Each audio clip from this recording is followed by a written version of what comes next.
एवं जय हिंद बच्चों। आज हम पढ़ेंगे बौद्ध चरित संक्षिप्त बौद्ध चरित का तीसरा पाठ, जिसका नाम शीर्षक है ज्ञान प्राप्ति। बच्चों, इस पाठ में सिद्धार्थ का बौद्ध बनना और उनका ज्ञान प्राप्त करने का संपूर्ण कहानी है कि किस प्रकार वो विभिन्न ऋषि मुनियों के आश्रम में गए और उनके विचारों को सुना। इसके बावजूद भी उनके मन को शांति या संतुष्ट नहीं हुए और उनको आखिर में किस प्रकार ज्ञान की प्राप्ति हुई, उस सब चीज़ का, इन सब बातों का इसमें आपको वर्णन मिलता है। तो देखते हैं बच्चों। शांति प्रिय आराड मुनि के आश्रम में सिद्धार्थ ने प्रवेश किया। ऐसा लगा जैसे उनके शरीर की आभा यानी जो प्रकाश से, सिद्धार्थ के प्रकाश से सारा आश्रम प्रकाशित हो गया हो।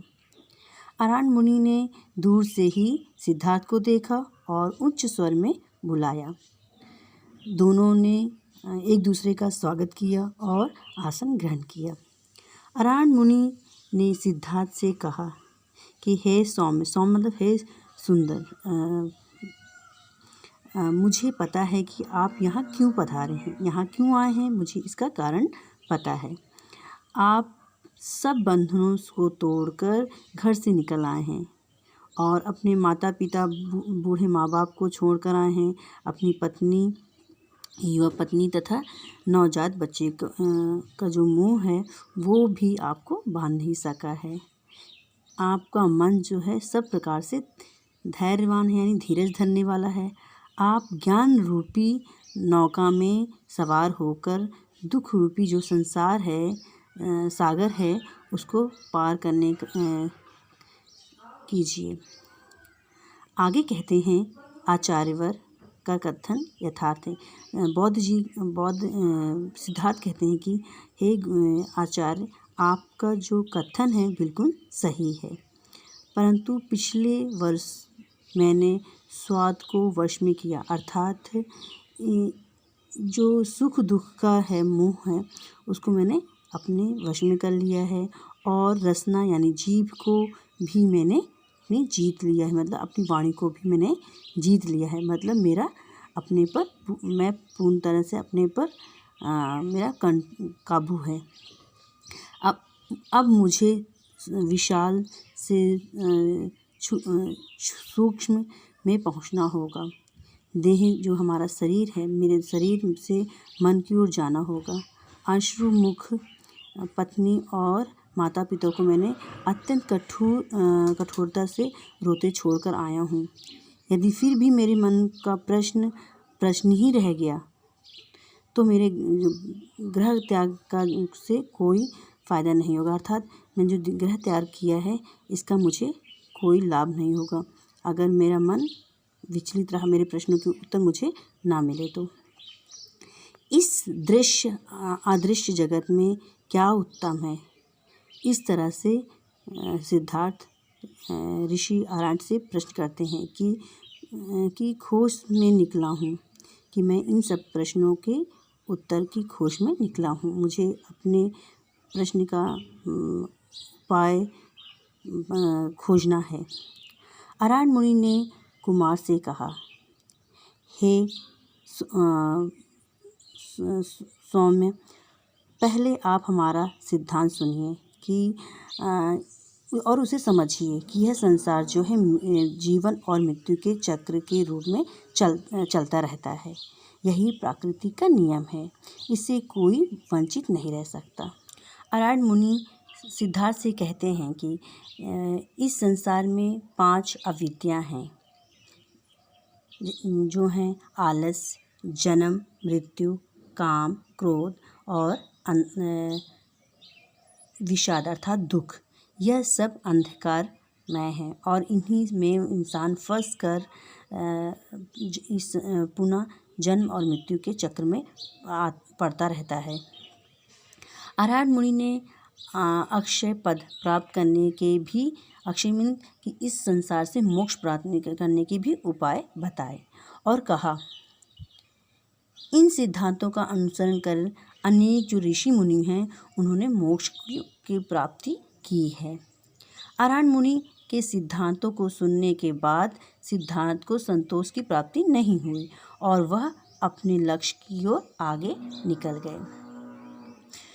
थोड़ी दूर चलने के बाद कुमार को उद्रक ऋषि के आश्रम में गए। उद्रक के विचार जानने के बाद भी वे संतुष्ट नहीं हुए और फिर उनका भी आश्रम छोड़ दिया। इसके बाद वे राजश्री गय के नागरी आश्रम गए। कुछ समय वहाँ भी उन्होंने व्यतीत किया। कुछ समय पश्चात कुमार को एकांत विहार की इच्छा हुई और उन्होंने निरंजन नदी के तट पर निवास करने का सोचा। निरंजन नदी पर उन्होंने 5 भिक्षुओं को देखा जिन्होंने अपनी इंद्रियों को वश में कर लिया था। बौद्धिस्ट ने निराहार कर रह गए, कठोर तप प्रारंभ किया और 6 साल तक वे लगातार कठोर तपस्या करते रहे, जिसके कारण उनका शरीर कमज़ोर पड़ गया। फिर भी उनके जो मुखमंडल से जो आभा थी वो कम नहीं हुई। कुछ समय के पश्चात बौद्धिस्तों को ऐसा एहसास हुआ कि कठोर तपस्या से ही व्यर्थ ही शरीर को कष्ट होता है, अर्थात मनुष्य को कठोर संसार में रहकर भी मोक्ष की प्राप्ति हो सकती है। तपस्या के कारण उनका शरीर काफ़ी दुर्बल हो गया था, जिसके कारण वे निरंजन नदी की तट की ओर गए और स्नान किया। वृक्ष की शाखा को सहारा लेकर वे ऊपर आए और उसी समय गांव की गोप राज की कन्या नंदबाला खीर का पात्र लेकर उनके समक्ष आई और उसने नंदबाला ने बौद्धिस्तों को प्रणाम किया और उन्हें खीर का पात्र दे दिया। उनका यह आचरण देखकर अत्यंत 5 भिक्षुओं जो बौद्धिस्तों की सेवा से तत्पर थे, उन्होंने सिद्धार्थ का यह आचरण देखकर उन्हें क्रोध हुआ। उन्हें लगा कि मुनि अब धर्म से प्रयाण कर रहे हैं, अतः वे सिद्धार्थ को छोड़कर वहाँ से चले। 5 ब्राह्मण के चले जाने के पश्चात बौद्धिस्त सिद्धार्थ बोधि प्राप्त करने के लिए एक पीपल के वृक्ष के नीचे बैठ गए और सिद्धार्थ को तपस्या में लीन देखकर काल नामक जो सर्प था वो प्रकट हुआ और उसे मालूम था कि यह जो ऋषि मुनि हैं ये बोधि प्राप्त कर लेंगे। इसीलिए उसने सिद्धार्थ की काफ़ी प्रशंसा की और कहने लगा कि आपके चरणों से आक्रांत डर कर पृथ्वी काँप रही है, डोल रही है और सूर्य भी आपकी आभा से सर्वत्र प्रकाशित है, मतलब आपकी चमक से ही प्रकाशित हो रहा है। आप अवश्य ही लक्ष्य को प्राप्त कर पाएंगे। ऐसा करके चला गया। मार की पराजय। मार अर्थात कामदेव जो कि प्रेम और काम के ईश्वर माने जाते हैं। उन्होंने जब देखा कि महामुनि यानी सिद्धार्थ बौद्ध जो हैं ये मोक्ष की प्राप्ति के लिए प्रतिज्ञा लेके आसन लगाए हैं और उन्हें मार को लगा कि अब मेरा जो है शासन समाप्त होने वाला है, क्योंकि अगर इसने ज्ञान प्राप्त कर लिया तो मुझे इस संसार में मैं राज्यहीन हो जाऊंगा। अतः वह अपने पुत्र और पुत्रियों के साथ मिलकर सिद्धार्थ के या बौद्ध के तपस्या में बाधा डालने का पूरा प्रयास करने लगा और प्रयास करने के बाद भी उसे विजय प्राप्त नहीं हुई और आखिर में हार कर वह वहाँ से दुखी होकर लौट गया। बौद्धित्व प्राप्ति। ध्यान की समस्त विधियों पर पूरा अधिकार प्राप्त करने के बाद रात के प्रथम पहर में उन्होंने पूर्व जन्मों की परंपरा कर उन्हें याद आई। इस प्रकार उन्होंने हजारों जन्मों का प्रत्यक्ष स्मरण किया। उन्होंने जो दया कर्म किए थे और जिस प्रकार मृत्यु प्राप्त की थी उस सबको वो सब उनको याद आया। रात्रि के द्वितीय पहर में महामुनि ने दिव्य चक्षु यानी आँखें प्राप्त की। उन्होंने देखा कि कर्म बंधनों से बंधे हुए प्राणी किस प्रकार दुख भोगते हैं।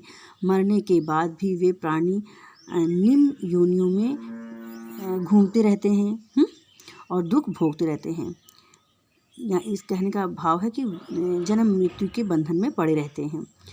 उन्होंने अनुभव किया कि संसार में समस्त प्राणी जो है छोटे बड़े जीव भूख और प्यास से दुखी रहते हैं। उन्होंने जन्म जरा मीन्स होता है धन संपत्ति और मृत्यु के मूल कारणों का भी साक्षात किया कि किस कारण ये 3 कारण होते हैं जिनके कारण इंसान दुखी होता है। उन्हें बोध हुआ कि अविद्या के नष्ट होने पर ही संस्कार क्षीण होते हैं, कि जब हमारी बुद्धि की जो अविद्या मतलब ख़त्म हो जाती है तभी हमारे संस्कार भी कमज़ोर पड़ने लगते हैं, अर्थात परम पद का मार्ग प्रशस्त होता है। तभी हमें ईश्वर की प्राप्ति होती है या मोक्ष की प्राप्ति होती है।